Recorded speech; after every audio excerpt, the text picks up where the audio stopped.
The Tin Forest by Helen Ward and Wayne Anderson. There was once a wide, wind-swept place, near nowhere and close to forgotten, that was filled with all the things that no one wanted.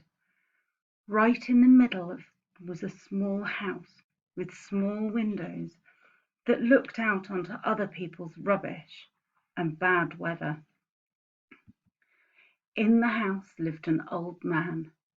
Every day he tried to tidy away the rubbish, sifting and sorting, burning and burying. And every night the old man dreamed.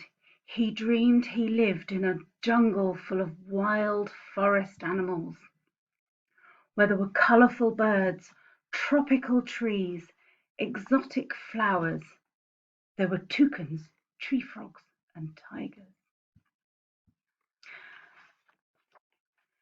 But when he awoke, outside his world was still the same.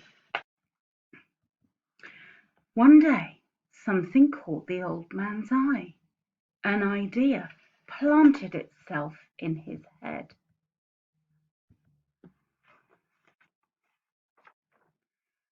The idea grew roots and sprouted.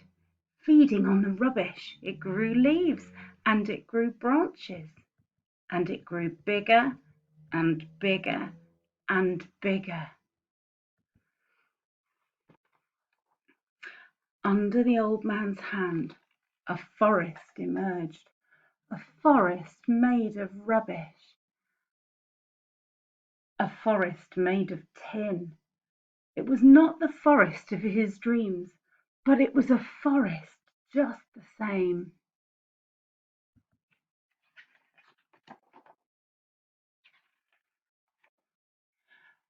Then one day, across the wind-swept plain, the wind swept in a small bird. The old man spilled crumbs from his sandwiches onto the ground. The bird ate the crumbs and perched to sing in the branches of the tin tree. But the next morning the visitor was gone.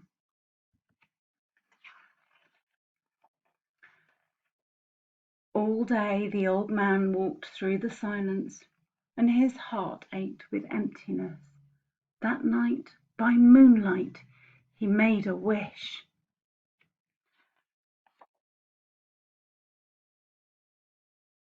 In the morning, the old man woke to find the songbird. The visitor had returned, and with him a mate. The birds dropped seeds from their beaks, and soon green shoots broke through the earth. Time passed. Soon the song of birds mingled with the buzzing of insects and the rustle of the leaves. Small creature appears, creeping amongst the jungle of trees, creeping around amongst the undergrowth. Wild animals slipped through the green shadows. There was once a forest near nowhere and close to forgotten, that was filled with all things that everyone wanted. And in the middle was a small house and an old man who had toucans and tree frogs and tigers.